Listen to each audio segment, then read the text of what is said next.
I'm Madkour, Executive Editor of Sports Business Journal and Sports Business Daily, and we have a special guest with us today here in our Charlotte office, Irwin Kishner from Herrick, one of the largest law firms, sports law firms in America, and you're chairman of their executive council, been in the business for a long time. And first off, welcome to Charlotte. We're glad you're here. Thank you, Abe. It's a pleasure to be here indeed. Well, you and I have spent a lot of time together and talked a lot about different issues, different trends we're seeing, different items in the news. What are you seeing out there that's related to the sports law space that you're keeping an eye on? You know, a number of trends that we're witnessing in the legal space today. Let me give you two or three. First off, many of our clients are today investing in what I'll call subsidiary revenue streams that are often producing or envisioned to produce significant revenue streams. For example, several of our clients have invested in some of the venture capital rounds of the DraftKings. Just to give you one example. Enhancing the fan experience is certainly a very prominent theme at any sports owner-operator. And ways in enhancing that, whether through technology or through innovation, are some of the key focuses that our clients are. So that could be in the context of investing in new applications that make and enhance this experience so that when you order food, you don't have to leave your seat and miss the game and let it show up to you in a very fresh state. Engaging the fan through fantasy sports, so that they can watch not only the live action, but see it on 2 and sometimes 3 screens, having excellent internet access at the stadium, all towards enhancing the ultimate end user's experience. And that's clearly something that's been going on. So a lot of that based on technology? A lot of it's on technology. Well, technology is such an innovative force. It's such a driver.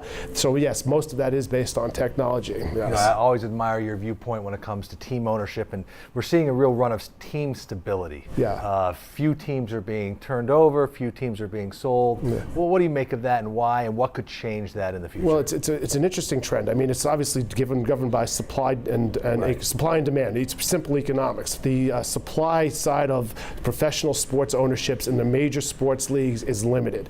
You only have a congregation of a limited number of teams in each league, and once you're in the club, which is a hard club to gain an entrance to, we have noticed that owners are not wanting to leave, and there's a number of reasons why they don't want to leave. Number one, owners are finding that it is a very good and solid economic investment. If you run your team and your club properly, not only do you get enhanced valuation and franchise value, but you could also run it in a manner that's actually throwing off positive cash flow. So owners look at this as either a great place to have their primary business, or indeed alternative as to diversify their holdings. So as a result of that, what we've been noticing is that those that want to enter into the sports arena have been looking at alternative means of entrance. And so just to give you some of those, we've been noticing that there are more of the minor league teams that have been trading. We've been noticing an increased interest in participating in what I'll call subsidiary sports, whether it be, and I'm not trying to demean anybody, but whether it be through race car or horse racing or surfing, or through other types of leagues that are not at the level of the big ones. We've also noticed a trend where American owners have been looking overseas to own or to engage in soccer. For example, we have a number of clients that are looking at EPL teams, English Premier League teams. We have a number of clients looking at Serie A and Serie B teams over in Italy, because that's a way of getting entrance into the professional sports world at a relatively low cost compared to what you're seeing in the United States. And you could run those effectively and still make money. You can run those and have asset value. Precisely. You can run those effectively, and one of the ways of running those effectively is noticing and applying the American model to what's over in Europe, extracting more value, creating more value through sponsorships, through merchandising, through enhanced concessions. That's what you're seeing. You're seeing the American model and ultimately moving over to these other leagues. And therefore, I think over time, you'll see enhanced revenues being created by these teams, and therefore enhanced valuations. You know, Irwin, you and I have been in this business for a long time, since the mid-90s, and I'm sure you get this a lot from young people who want a career in sports business. Let's focus specifically on sports law. So a young person getting out of law school comes to you and wants to start a career in the sports law space. What advice are you giving to young people? You know, sports law has been a very interesting, challenging area of the law. But I would tell any young lawyer what I would tell any young person, which is It takes commitment, desire, and dedication to succeed in any of your chosen career paths.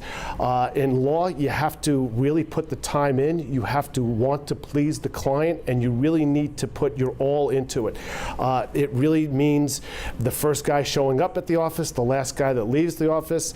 It's the first woman that comes up with the innovative process or the innovative solution to the question. It means volunteering for the work. It means getting it done and delivering the final product of an A+. That is the success. That is the key to success. It is dedication, desire, and perseverance to try to please. And so no specific areas we would say start at a team level or start at a larger firm. Is there any path that's a little...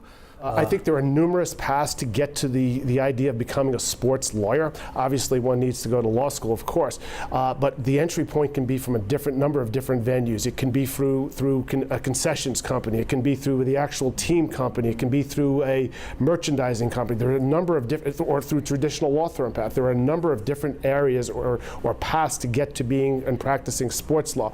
But the key to every one of those, is it's dedication, desire, and perseverance, and the idea to please your client. And I don't mean necessarily the attorney-client privilege. The client in the case of working for a merchandising company is the merchandising company, and just trying to deliver your A game every time you show up. Still no substitute for hard work, No, right? that's it, hard work. That's true. So it's real good to have Irwin with us.